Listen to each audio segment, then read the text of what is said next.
oportunidade de cumprimentar. O nosso trabalho de hoje é o desdobramento, né, que nós fizemos no GES, que é a Jornada de Estudo de Espíritos de Pedras e depois na GE, que é o Estudo de Jornada de Espíritos do Estado do Rio de Janeiro, CERES, né? E o tema foi Pai Nosso. Foram 5 horas que nós trabalhamos esse tema. Lógico que aqui nós não vamos ter condições de trabalhar 5 horas, até pelo nosso tempo. Então nós vamos fazer uma composição.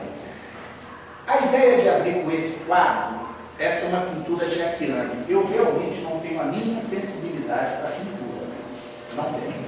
E eu fui à Mansão do Caminho agora em julho, e aí lá, durante a visita, a menina falou assim: olha, isso aí é um retrato de Jesus pintado por Aquilani. Eu olhei, quando eu olhei o quadro me mexeu alguma coisa interna, né?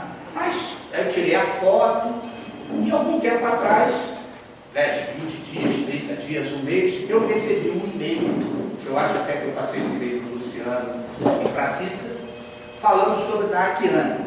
A Aquilani é uma menina americana, ela tem 11 anos hoje, mas desde os 4 anos ela pinta.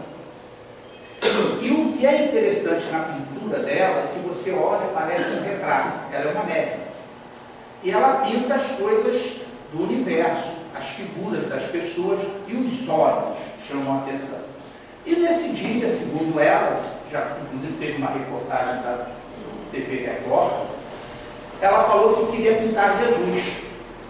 Então ela, numa das preces, antes de dormir, ela pediu que ela gostaria de ver Jesus para pintar. E no dia seguinte aparece um homem na casa dela. Ela olha para esse homem, fixa e fez essa gravura, né? Então a gente está colocando para a abertura do nosso trabalho como se fosse Jesus. O que isso diz para a gente? A figura em si. Que o Jesus, a figura dele, é de acordo com a nossa evolução e como nós vamos ver.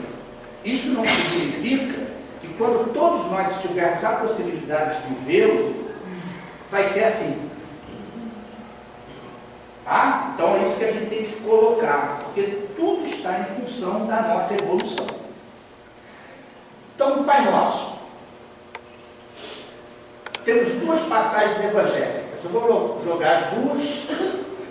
Uma em Mateus, no capítulo 6, versículos 15 a 13, e a outra em Lucas 11, 1 e 4. Em Mateus é a seguinte passagem: portanto, vós oreis assim: Pai nosso que estás no céu, santificado seja o teu nome, venha o teu reino, faça a tua vontade, assim na terra como no céu. Dá-nos o pão de cada dia, perdoa as nossas ofensas, como perdoamos aos que nos ofenderam. Não nos deixeis entregue à tentação, mas livrai-nos do mal. Assim seja. Em Lucas. E aconteceu que estava Jesus orando em certo lugar, e quando acabou um de seus discípulos, disse: Senhor, ensina-nos a orar, como João ensinou a seus discípulos. Ele lhes respondeu: quando orares, dizei: Pai, santificado seja o teu nome, venha o teu reino, o pão nosso substancial dá-nos diariamente, perdoa-nos os nossos erros, porque nós também perdoamos a todo aquele que nos deve, e não nos entregue à tentação. Então, quando a gente vai estudar, a gente tem que pegar a passagem ou as passagens segundo a ótica de cada evangelista. Por quê? Para a gente misturar e ver como cada um enfocou. Mateus, nós sabemos que era um dos apóstolos diretos. Lucas não era apóstolo de Jesus. Ele, na realidade, ele era um discípulo de Paulo. E Paulo incumbiu, porque Paulo não teve tempo de escrever, que ele fizesse o evangelho. Tanto que ele conversou com Maria para pegar subsídios, conversou com os apóstolos, conversou com todas aquelas pessoas que seguiam Cristo para ter um embasamento. O que a gente nota de diferente de um para o outro?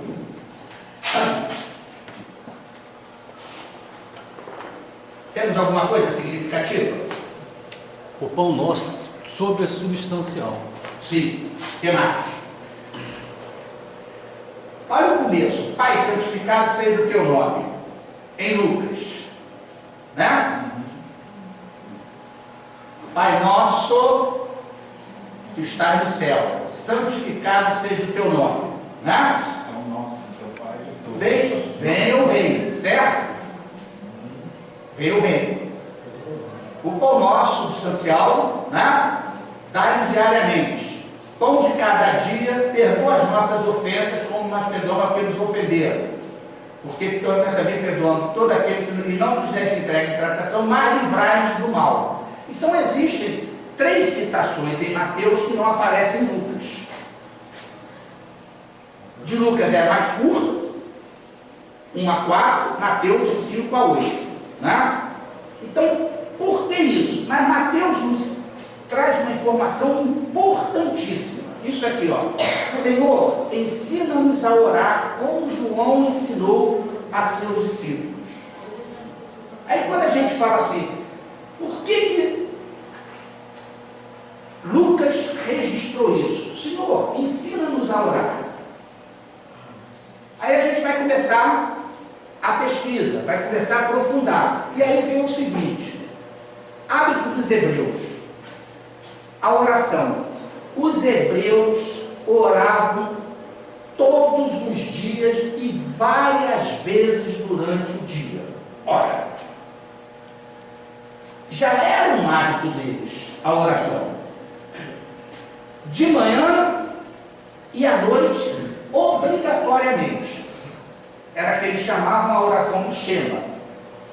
Então você tinha que louvar o Senhor, o Deus de Israel, de manhã e de noite, obrigatoriamente. E tinham 3 durante o dia, que eram recitações decoradas, repetitivas, mas louvando o Senhor. Então eles oravam todo dia, né? Todo dia, como eu falei, só os homens. As mulheres e as crianças não oravam. Homem era considerado a partir de 13 anos. Por isso é que a gente tem aquela passagem que Jesus estava no templo, um menino, naquele momento, naquele dia, ele tinha completado 13 anos e foi apresentado ao templo. Por isso é que ele pôde dialogar, conversar com os fariseus, com os doutores da lei. E todos eles ficaram maravilhados com o ensinamento que aquele menino, aquele garoto estava passando. E aí, tanto que houve aquela expressão: este aí não é o filho de José e Maria, a sua mãe? Então é uma característica para nós, né, que ele teve os pais materiais e não aquilo que nos forçaram a acreditar, gerado pelo Espírito Santo. Ele foi gerado por José e Maria era sua mãe, está textualmente lá na Bíblia. Olhavam para Jerusalém. O que aconteceu? O profeta Daniel no exílio, quer dizer, ele não estava em Jerusalém, mas quando ele ia orar, que ele estava na Babilônia, ele olhava na direção de Jerusalém. E todo judeu fazia isso. Se ele estivesse em Jerusalém, ele olhava para o templo. E se ele estivesse dentro do templo, ele olhava para o lugar mais sagrado, que era o altar do templo. Então ele sempre olhava naquela direção. Prostrado. Eles ficavam com um semblante triste, às vezes se jogavam no chão, mas mostravam uma submissão total a Deus. As mãos. Às vezes eles estendiam as mãos, nunca juntavam, só em condições muito especiais eles juntavam as mãos e se ajoelhavam quando queriam pedir uma coisa muito importante a Deus. Olhavam para baixo e batiam no peito e falavam em voz alta. Então este era o hábito da oração do povo hebreu naquele momento, e eles faziam isso todos os dias. Então, quando a gente começa a estudar, o que nos chama a atenção é por que alguém pediu para ensinar, o que tinha de diferente. E aconteceu isso quando ele estava orando em certo lugar, quando acabou um dos seus discípulos e disse: Senhor, ensina-nos a orar, como também João ensinou a seus discípulos. Esse João aqui é João o Batista, tá? Então a grande pergunta: por que pediram a Jesus para ensinar a orar, se todos eles oravam sempre. Para nossa reflexão, todos eles oravam todo dia. Mas por que eles pediram a Jesus para ensinar a orar? Porque deveria ser uma oração assim mecânica. Né? Uma oração mecânica, perfeito. O que mais? A mesma coisa que me desse satisfação a gente, me desse sei lá, me satisfizesse o íntimo, sei lá, da pessoa, talvez. Tá, o que mais?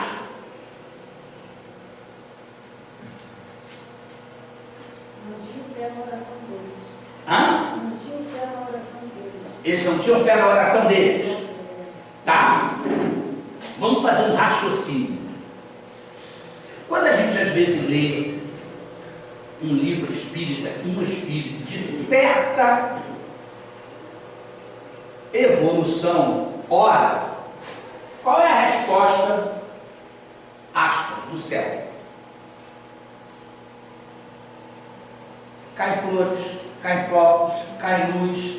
Quando bate nas pessoas, se dissolve. Já leram isso em vários, talvez não tenham prestado atenção, mas isso já leram em vários livros, né? Agora vamos lá. Vamos pensar em Jesus orando. Vamos imaginar, olha só, Jesus orando. O que devia acontecer? Quando Jesus estava orando, aquela ambiência mudava toda. Provavelmente eles olhavam para Jesus, Jesus com aquele rosto de alegria, de paz, de tranquilidade. E não era o jeito deles. Eles faziam uma coisa decorada, mecânica, daqui para cá. Então, quando eles olhavam para Jesus, era semblante de paz e alegria. Já começa por aí. Agora imagina Jesus orando. A gente não sabe o que Jesus conversava com Deus. A gente pode fazer suposições em função do trabalho que ele veio realizar. No meio de um povo ignorante, primitivo, rebelde às leis divinas. Então, o que Jesus pedia, o que Jesus conversava com Deus, através da oração, mudava aquela psicosfera, aquele ambiente deveria se tornar leve, agradável, suave. Já escutaram também que quando a irmã Sheila entra em determinados ambientes de casa espírita, sente-se cheiro de rosas. Isso é constatado por vários companheiros nossos. Agora imagina Jesus ao ar livre, na natureza, orando a Deus. Aquelas vibrações, aquela elevação, e sendo recíproco, contaminava todo mundo. A psicosfera era totalmente diferente. Então eles falaram assim, opa, nós temos que, é um negócio mágico, é diferente, muda completamente o aspecto, muda completamente a vibração, o ambiente, o sentimento é outro. Então ele falou, opa, ensina-nos a orar dessa maneira. Não? Senhor, ensina-nos a orar. Foi a pergunta que um dos discípulos fez. E aí, o que é orar, hein?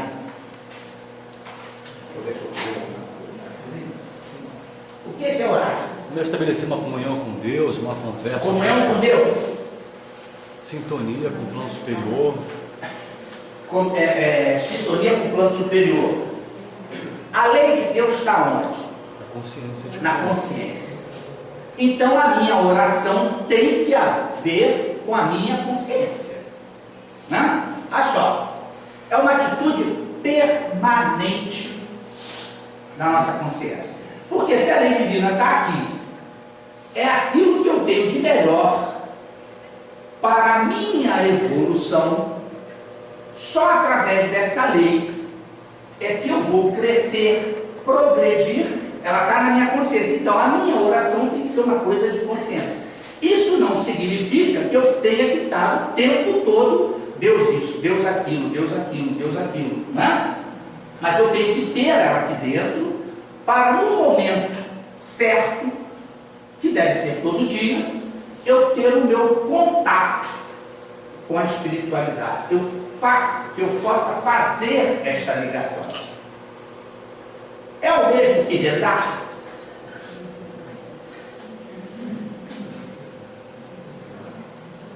Parece coisa simples, né? Quando a gente começa a preparar o estudo, a gente começa a fazer essas perguntas.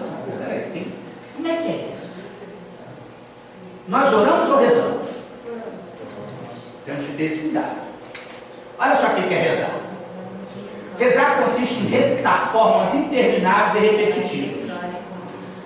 Sem crítica, A, B, C, D, F, G, H, tá? Mas às vezes, tem pessoas que pegam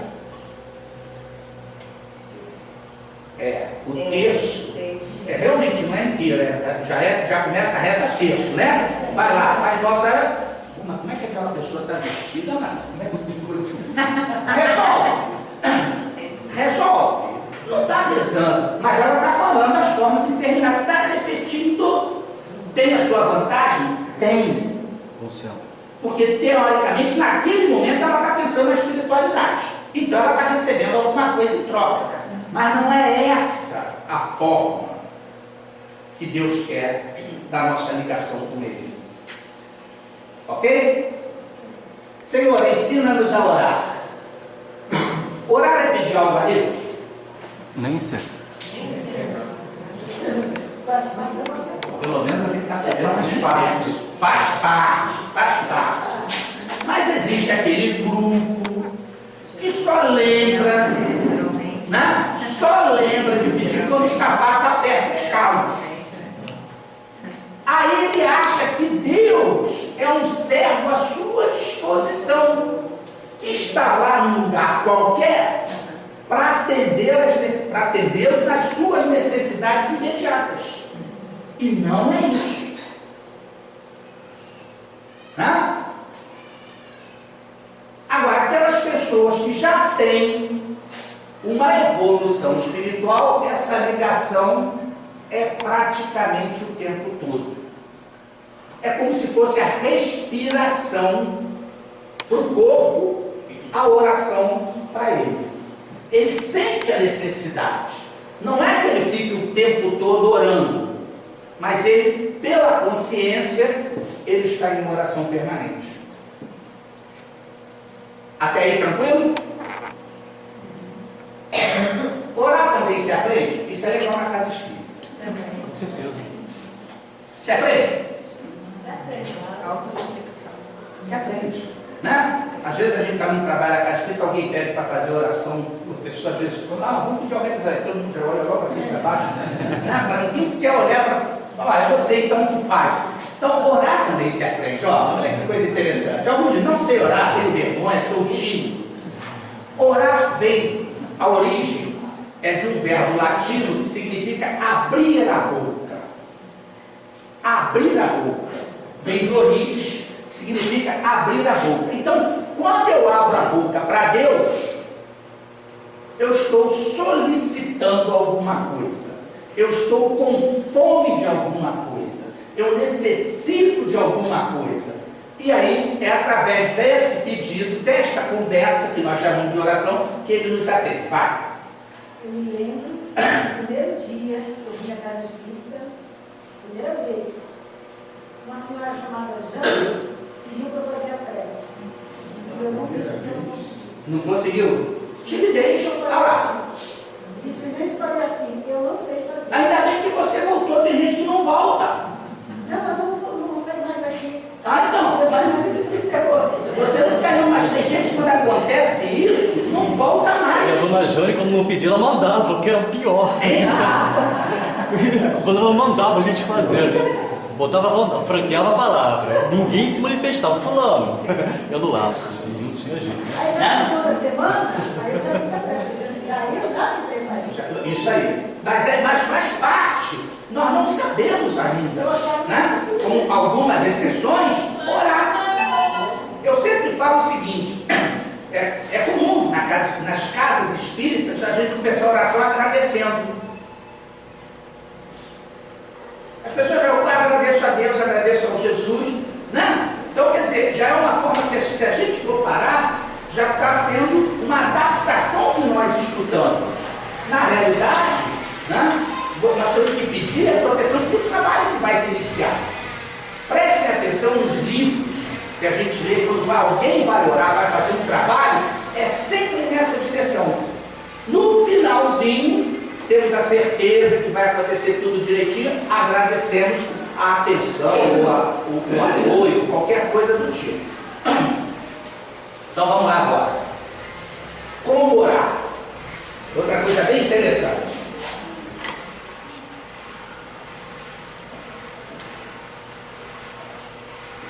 Como é que eu oro? Todas as vezes que nós vamos orar a quem? Eu tenho um amigo que fala assim, eu não oro a Deus não, porque ele toma conta de muita gente, eu tenho um santinho, que não é muito famoso, porque se for muito famoso também tem muito pedido, então o meu santo é um que não tem muito pedido, então eu tenho certeza que ele atende, né? Então, na realidade, quando eu tenho que orar, realmente eu tenho que orar a Deus. Eu tenho que orar a Deus, né? Então eu tenho que levar o meu pensamento. Então, orar é isso aqui, ó. Vamos orar. Na elevação do pensamento a Deus, deixe pela adoração, aproxime o homem de sua alma. Né? Isso está lá? Não está não.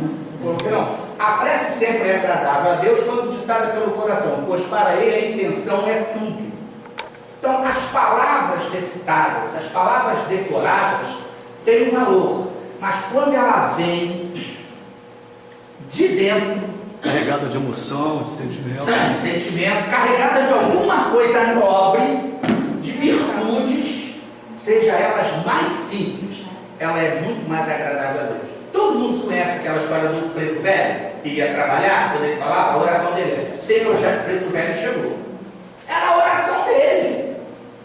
Não precisava mais. Até porque talvez ele não soubesse se dirigir ou considerava Deus uma coisa muito maior, que sabia de tudo, e ele falou assim, ó, preto velho chegou, ou seja, estou à sua disposição para o que vem, deve vier. Era a oração dele. Agora sim que apareceu. Isso está no Livro dos Espíritos, na questão 651. O Livro dos Espíritos, no capítulo 3 das leis morais, a primeira pergunta, né, é essa. Em que consiste a oração? É elevar o pensamento a Deus. Então, lei de adoração e lei do trabalho são as duas leis que unem as criaturas ao Criador. As outras são relações de sociedade, mas essas duas, trabalhar e adorar, é ligação direta. Criatura, Criador. Agrada-lhe a prece quando dita com fé, com fervor, com sinceridade, como vocês falaram. Também está lá no Livro dos Espíritos, na questão 658. Senhor, ensina-nos a orar. Prece individual ou coletiva? Existe prece individual? Não. Por que Jesus falou assim? Quando estiver reunindo dois ou mais, ele não falou um?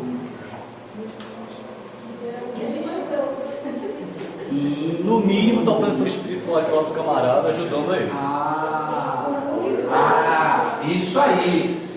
Quando nós reencarnamos, temos um amigo espiritual. E todas as vezes que eu vou me preparar para orar a Deus, ele, viva, Eu posso estar fazendo uma besteira danada, não escutando ele, mas se pensei em Deus, ele chega. Então já estão dois ali. Por isso é que Cristo falou: estarei dois ou mais reunidos em meu nome. Mas a prece coletiva, ela tem mais força, porque são várias mentes vibrando para uma coisa. E aí ela vai atrair muito mais espíritos superiores, bons, que vêm em nosso auxílio. Isso não significa que a hora que eu vou dormir, eu não devo fazer prece. Não, eu tenho que orar na hora de dormir, porque também tem o seu valor. Tem junto ali comigo uma outra pessoa, mas quando nós estamos no coletivo, em grupo, ela tem muito mais força. Reunidos, mais força tem os dons para atrair seus bons espíritos e para adorar a Deus. Isso está lá no Livro dos Espíritos, questão 656. Onde orar? Esse é outro lugar, outra coisa também que a gente criamos. Em qualquer lugar. Em qualquer lugar. Que mais? No coletivo, no trânsito, escada rolante, no açougue, na fila do banco. Sério? Coletivo. Isso. Lembra quando a gente falou que é um estado permanente de consciência? Então, olha, no centro espírita, posso. Nas igrejas, posso. Ao ar livre, posso. Em qualquer lugar. Mas, quando nós estamos começando, nós precisamos de determinados lugares. É o próprio médium, né?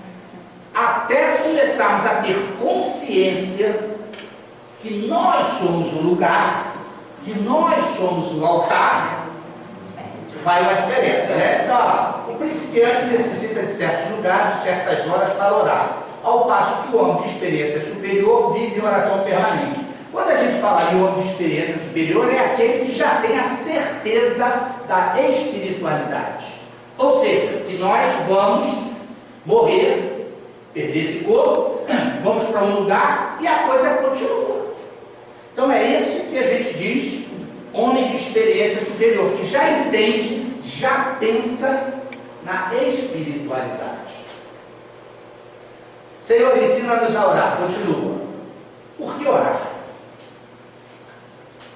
Vou deixar vocês pensarem um minutinho enquanto eu estudo o ponto. Por que orar? O que é que acontece quando a gente ora? Abrindo a mente, Palavra é uma palavra que eu vou jogar. Proteção? Revitalizar, proteger.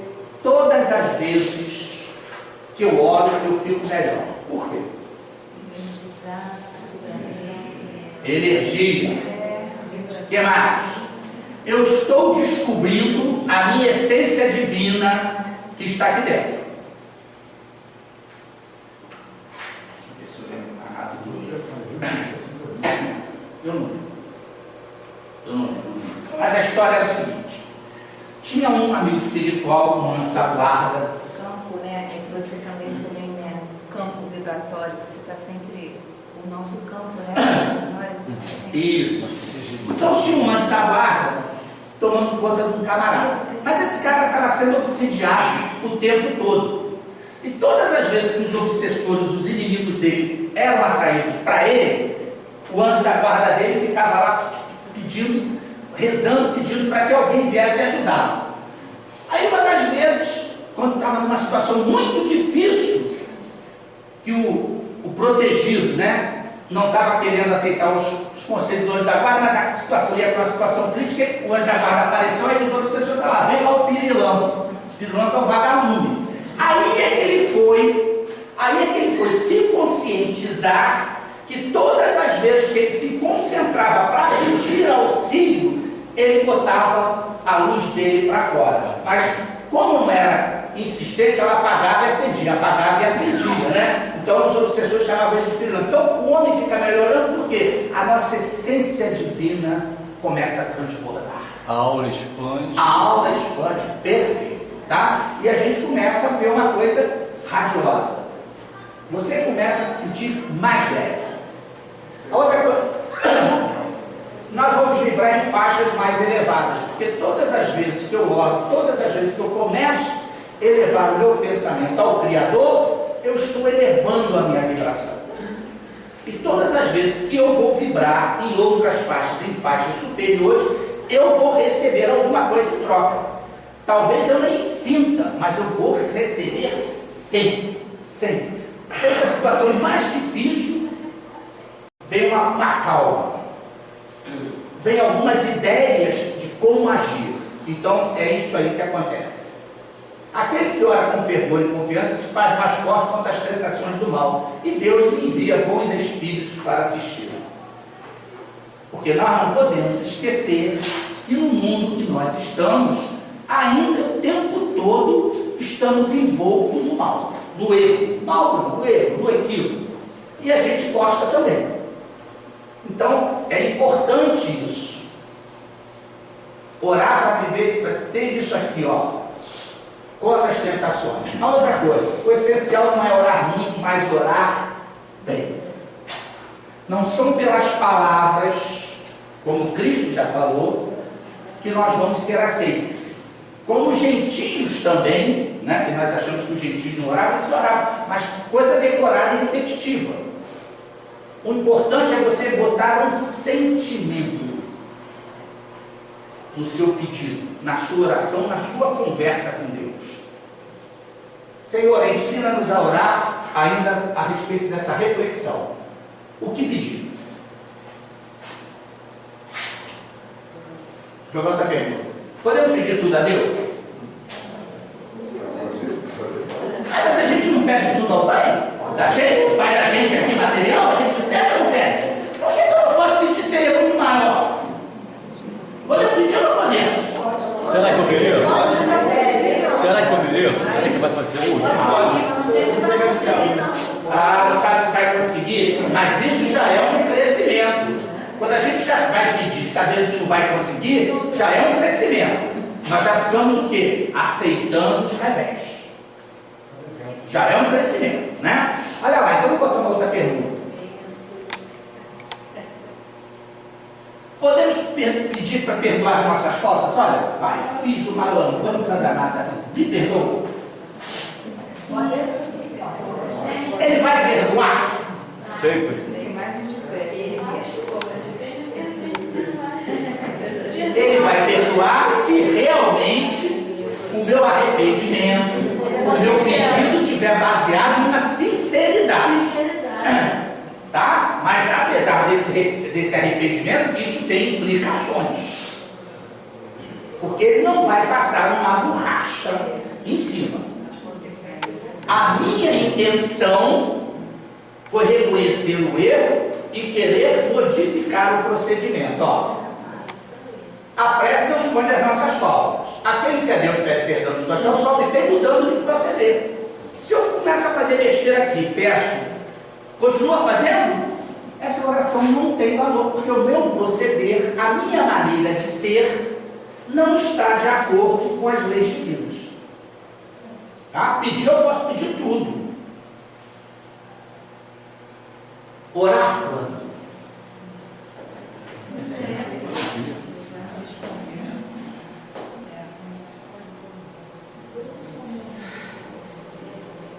Essa é fácil, né? A hora que eu quiser. Tá? É aqui. Sempre constante. E a outra coisa interessantinha, dever primordial de toda a criatura humana, o primeiro ato de assinar a volta da criatura humana à vida ativa de cada dia é a prece. Isso está lá no livro Evangelho segundo o Espiritismo, capítulo 27, item 22. Nós criamos o hábito de sempre rezar à noite, agradecendo o dia. Mas ao acordar, devemos agradecer a chance de mais um aprendizado pelo dia que vai iniciar. Por quê? Porque na realidade, quando eu acordo, eu estou encarnado. Quando eu estou à noite, eu posso dar umas fugidinhas, aí eu vou ter os conselhos dos amigos espirituais, vou trabalhar de acordo com aquilo que eu me predisponho, mas o dia é agradecer pela noite, tá? E força para os obstáculos que nós vamos encontrar naquele dia que inicia. A gente geralmente não faz muito isso, né? Eu, a partir desse momento aí, eu comecei a... Mas às vezes eu esqueço, hein? Às vezes eu já levanto, quando eu fui esqueci, agora já é. Deixa eu rolar, não tem jeito. Vós rezar nas vossas aflições e necessidades, pudesse também rezar na plenitude de vossa alegria nos dias de abundância. Gente, dificilmente faz isso. Dificilmente. Quando a gente está alegre, quando a gente tem alguma coisa que dá prazer, a gente esquece. Mas ele não fica preocupado não, ele sabe que nós somos assim ainda. Tá? Mas isso é muito comum. Senhor, ensina-nos a orar. Orar quando? Continuamos com a pergunta, né? Sempre que for necessário, vocês já falaram. Sentir necessidade, ora. Viu uma paisagem bonita, viu um pássaro cantando, viu uma flor, viu um quadro, escutei uma música, li uma página, viu uma pessoa doente. Qualquer situação, quando for necessário. Que a gente acha que só na alegria. Não. Quando quiser louvar, pedir ou agradecer o Criador.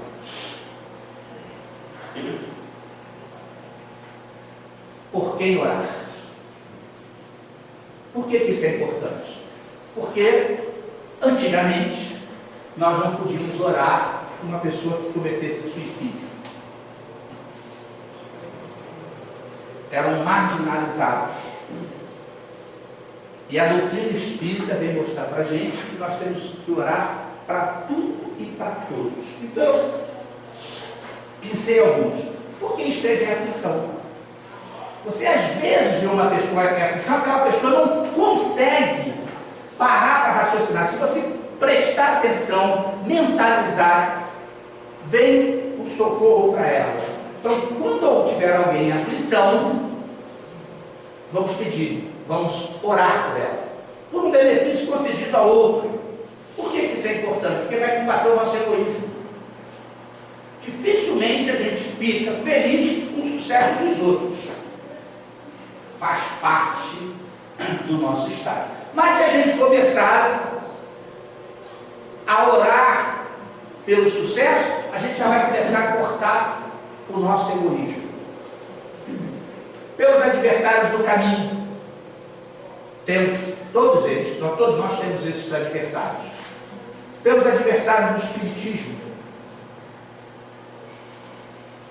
porque acaba de nascer, porque acaba de regressar à vida espiritual, porque nós sabemos que ao regressarmos, a situação é diferente para cada um. Muitos regressam sem saber o que vão encontrar do lado de lá. E uma oração, um pedido de apoio dos amigos espirituais de Deus para aquela situação vai ajudar, vai confortar ele muito. Confessai as vossas culpas uns aos outros e orai uns pelos outros para que sareis. A oração feita por um justo pode muito em seus efeitos. Isso estará em Tiago, no capítulo 5, versículos 16. Agora vamos tentar começar o trabalho. Faltam 5 minutos, mas vamos fazer uma pequena introdução. Fica para outra vez. Mateus diz assim: orai, portanto, assim: Pai nosso que está no céu, santificado seja o teu nome. Lucas: Pai santificado seja o teu nome. Tá? Então vamos lá. Pai. O que a gente entende com isso aí?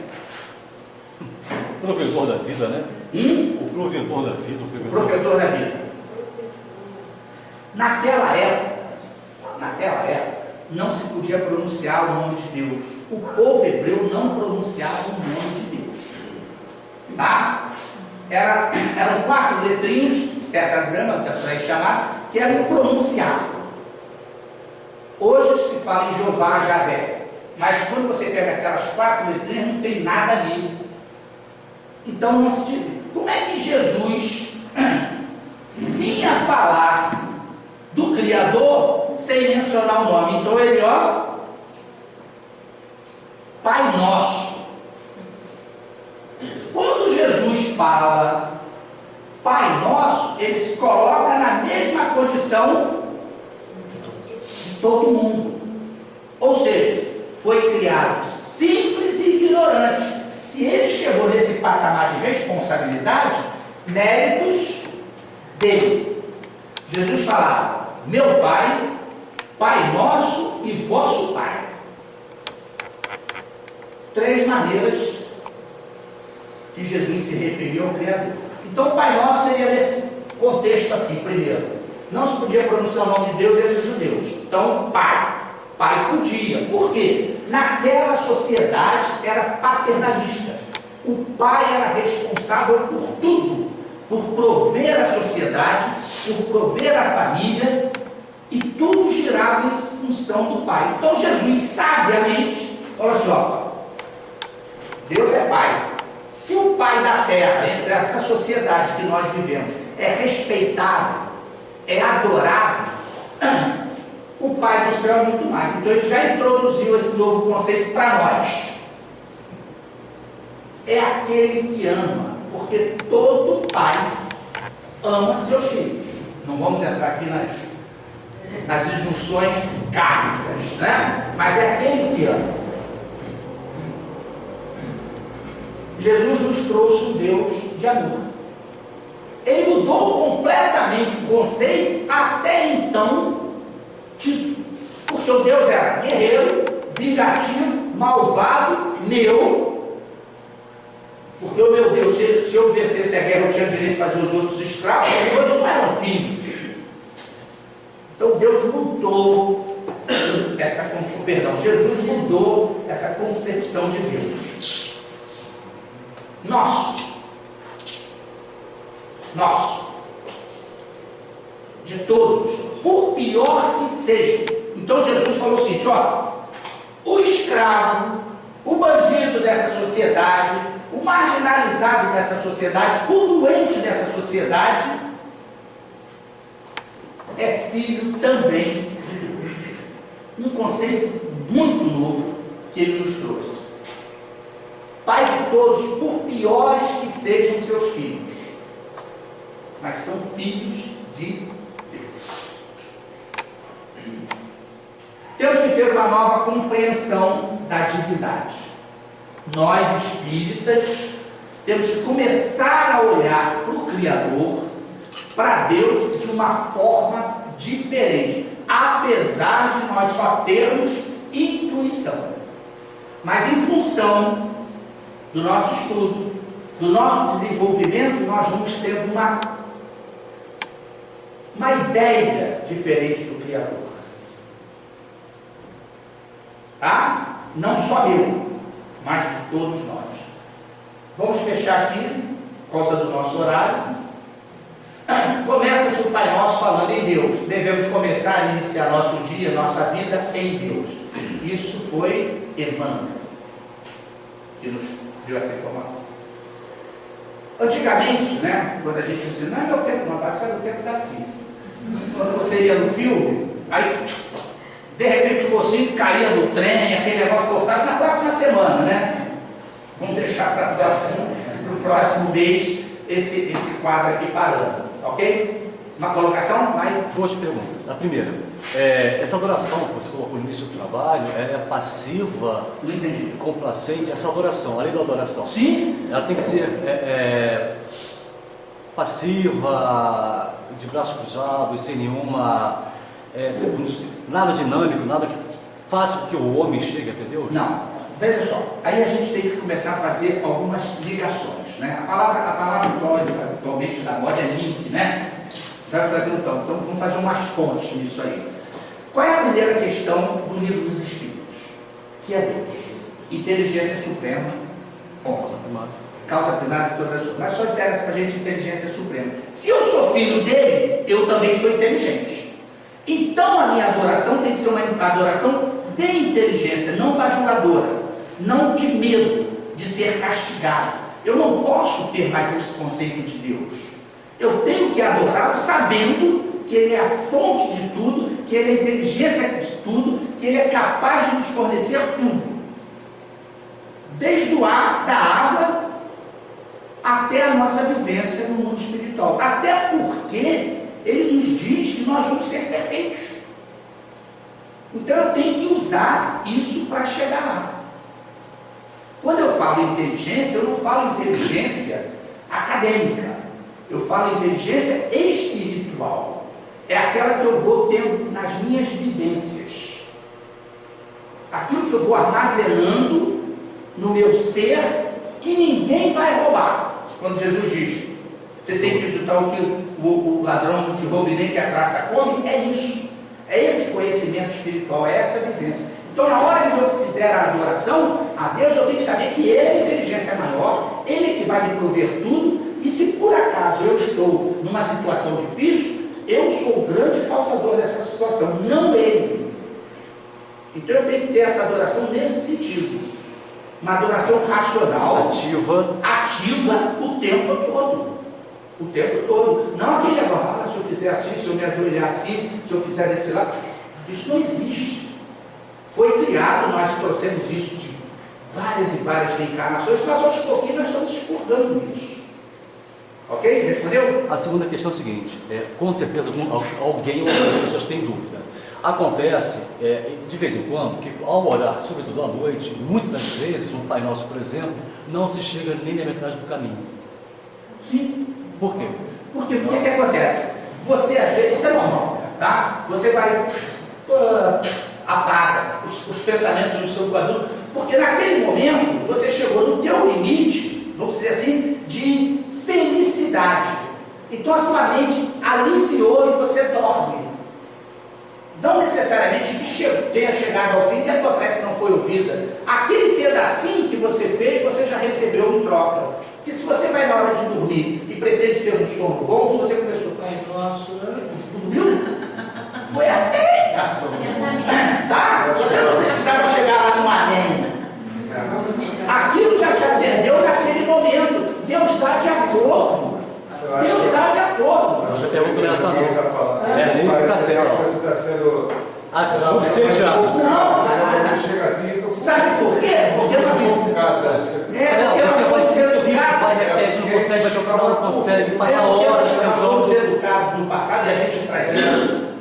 A gente traz isso, que acontece o seguinte, porque nós somos educados a rezar 50, 60, 80 Pai Nosso, não sei quantas. Então quando você começa a fazer Pai Nosso, dorme, a gente acha. Fica meio. Não cai bem, não tem nada a ver não. Não tem nada a ver não. Tá ok? Então mais uma vez, obrigado. Toda vez que a gente diz, você termina de fazer uma prece, você já foi atendido.